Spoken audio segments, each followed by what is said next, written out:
Halo semua, pada hari ini kami dari kelompok 3 pengantar teori ekonomi akan mempresentasikan analisis kasus inflasi di Turki dengan judul Turki tahan suku bunga rendah, inflasi diperkirakan tembus 83,5%. Next. Dan berikut adalah kelompok kami. Yang pertama ada Endah Dwi Lestari dengan NPM 22401039191. Kemudian saya sendiri, Jovelyn Diamima dengan NPM 22401039194. Kemudian Bimansyah Adam dengan NPM 22401032205. Kemudian ada Aldi Satriana dengan NPM 22401032206. Dan yang terakhir ada Yunia Habidoh dengan NPM 22401032210. Next. Yang pertama saya akan menjelaskan tentang pengertian inflasi. Pengertian inflasi menurut ilmu ekonomi merupakan suatu proses meningkatnya harga barang yang bersifat secara umum dan berlangsung dalam jangka waktu yang lama atau terus-menerus dan bisa juga dikatakan kontinu. Inflasi juga memiliki definisi sebagai suatu proses menurunnya nilai mata uang suatu negara secara kontinu, dan dalam definisi ini, inflasi bukan hanya tinggi rendahnya harga. Artinya, tingkat harga yang tinggi belum tentu menunjukkan inflasi. Sedangkan menurut salah satu ahli, yaitu ekonom Parkin dan Bate, menyimpulkan bahwa inflasi merupakan pergerakan ke arah atas dari tingkatan harga. Secara mendasar, ini berhubungan dengan harga. Hal ini bisa juga disebut dengan berapa banyaknya uang untuk memperoleh barang tersebut. Next.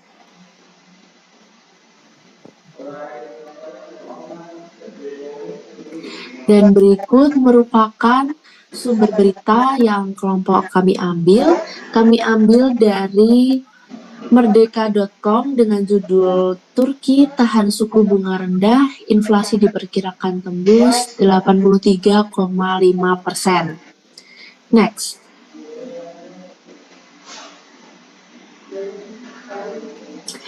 Latar belakang masalah. Inflasi Turki melonjak hingga mencapai 80% secara tahunan pada Juni kemarin.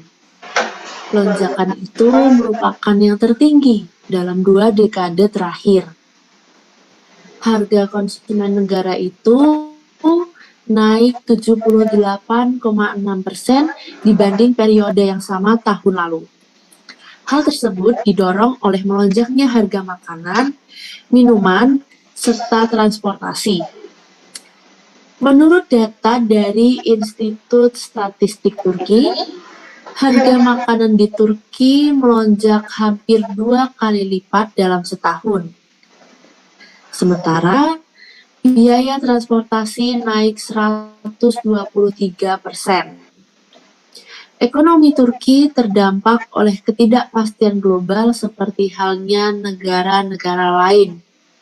Namun, kebijakan ekonomi yang tidak lazim dari Presiden Recep Tayyip Erdogan telah menimbulkan krisis. Next.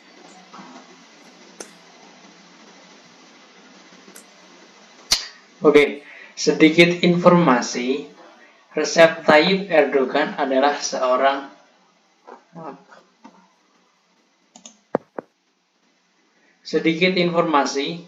Recep Tayyip Erdogan adalah seorang politikus Turki yang menjabat sebagai Presiden Turki sejak 2014. Sebelumnya, ia menjabat Perdana Menteri Turki sejak 14 Maret 2003 sampai 28 Agustus 2014. Itu adalah masa jabatan yang lumayan lama. Kemudian Erdogan meminta Bank Sentral Turki untuk memulai memotong suku bunga acuan karena kenaikan harga alih-alih menaikkannya.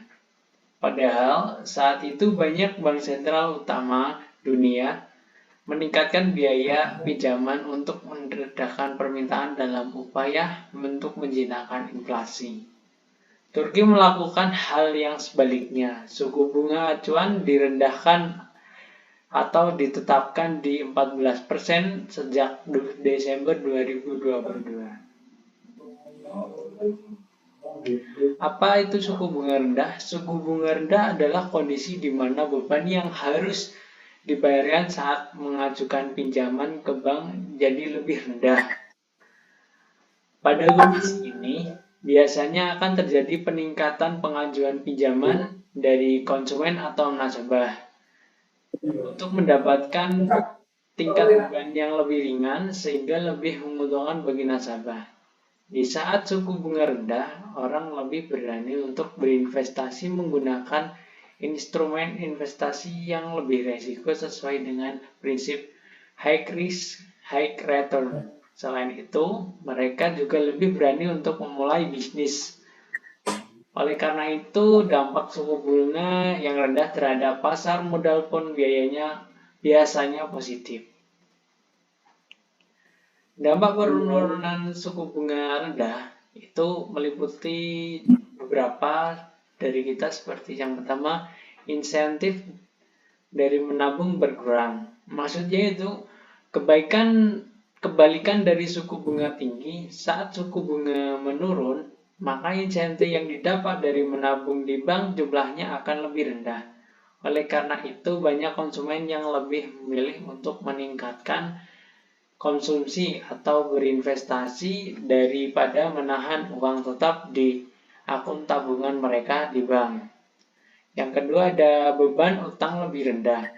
Suku bunga saat kita mengajukan pinjaman dana juga lebih rendah. Begitu juga dengan beban utang yang harus dibayar saat berbelanja dengan kartu kredit.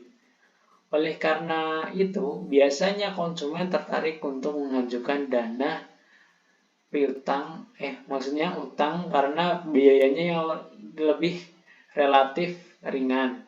Belanja dengan kartu kredit pun tidak terlalu membebani pengeluaran. Yang ketiga, kita jelaskan beban hipotek lebih rendah.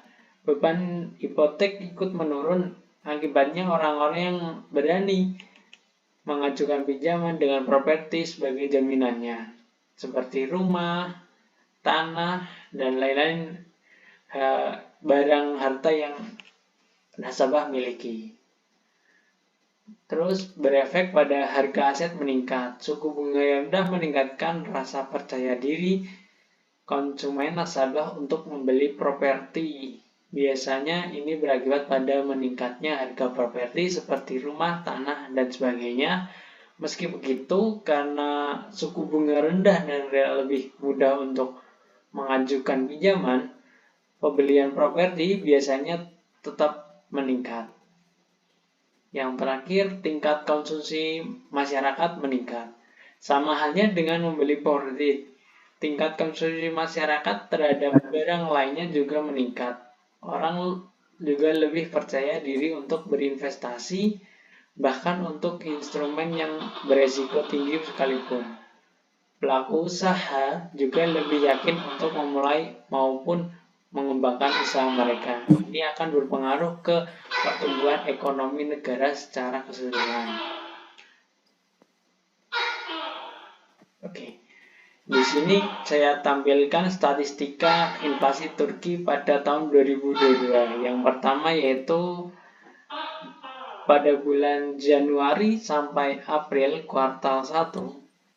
Itu Januari pada kondisi 48,691%, dan April itu 69,971, mengalami kenaikan secara Yang signifikan selanjutnya yaitu adalah penyebab inflasi Turki. 1,28%. Yang pertama adalah konflik Rusia dengan Ukraina. Lalu selanjutnya ada kuartal Konflik Rusia dan April Ukraina ke Juli, yaitu mengakibatkan ini ada lonjakan kuartal yang inflasi di Turki kenaikannya sudah yaitu terjadi sebesar sejak tahun 30% 2021 lalu ke dan diperparah 30,911%. dengan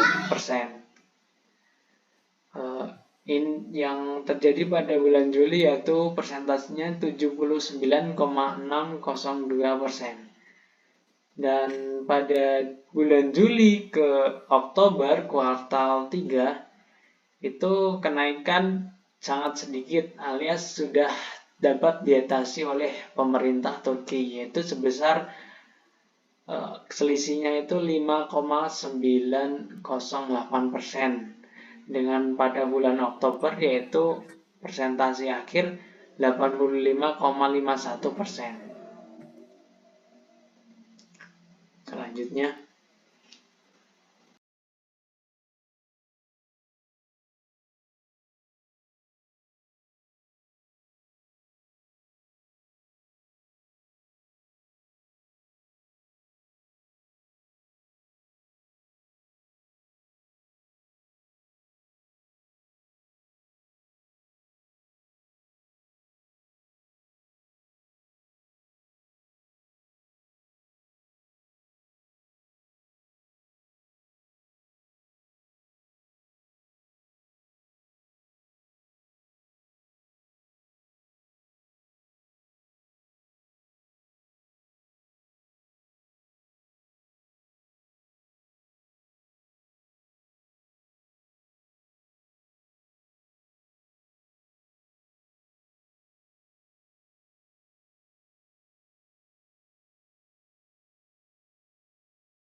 next.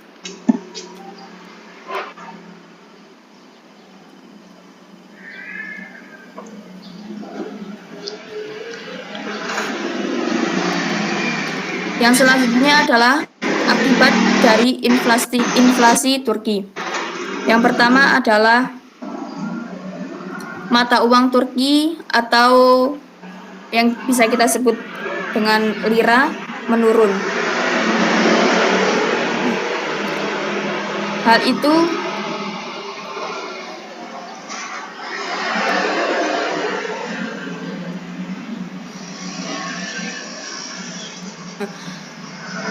terjadi karena biaya transportasi yang juga menyangkut harga gas dan solar naik hingga 224% pada Mei 2022 yang jika dibandingkan pada Mei 2021. Yang kedua adalah harga impor barang mentah dan energi menjadi lebih mahal.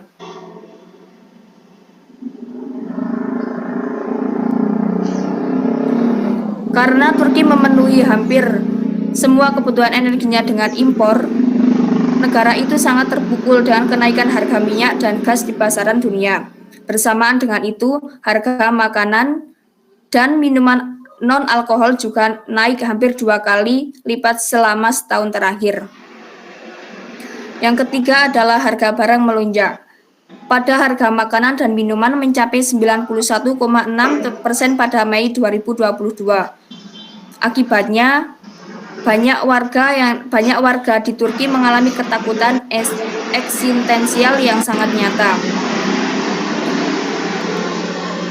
Yang keempat adalah berkurangnya investor asing. Presiden berharap kebijakan suku bunga rendahnya akan bisa menarik investor asing. Namun, pada kenyataannya, hal itu berkebalikan. Bukan menambah investor, tetapi malah mengurangi investor asing yang ingin menginvestasikan ke negara Turki tersebut.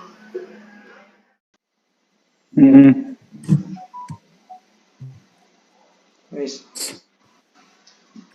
Di sini saya akan menjelaskan upaya pemerintah Turki dalam menghadapi inflasi. Yang pertama ada pemerintah telah menaikkan upah minimum nasional 2 kali dalam setahun. Upah minimum adalah suatu standar minimum yang digunakan oleh para pekerja atau pelaku industri untuk memberikan upah kepada para pekerjanya. Yang kedua, meniadakan kenaikan harga listrik. Yang ketiga, mendukung sektor bisnis untuk mencegah terjadinya pemutusan hubungan kerja atau PHK. Yang keempat,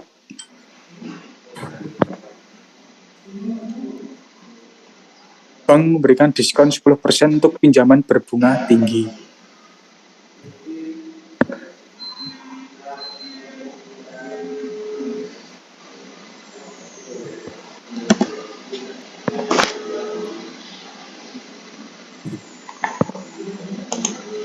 Baik, selanjutnya Solusi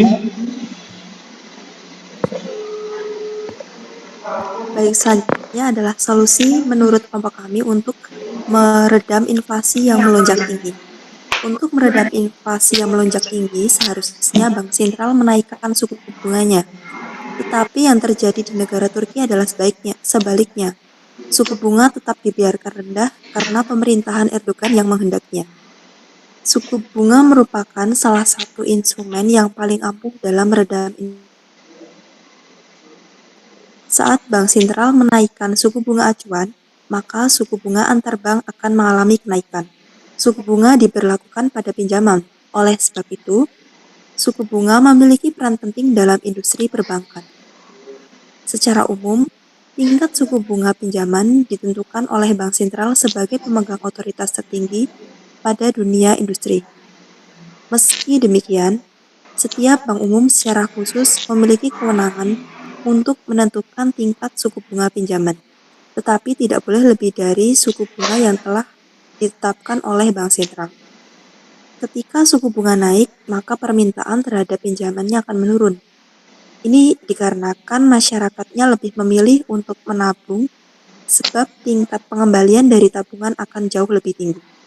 Hal ini terjadi secara lebih lanjut dan akan berimbas pada lebih sedikitnya jumlah uang yang dibelanjakan, sehingga berakibat pada melambatnya perekonomian dan inflasi akan menurun. Itulah solusi untuk meredam terjadinya lonjakan inflasi menurut kelompok kami.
Baik, sekian presentasi kami tentang analisis inflasi di Turki. Semoga analisis kami dapat bermanfaat dan terima kasih sudah memperhatikan sampai akhir dan mohon maaf bila kami melakukan kesalahan perbuatan maupun perkataan. Terima kasih.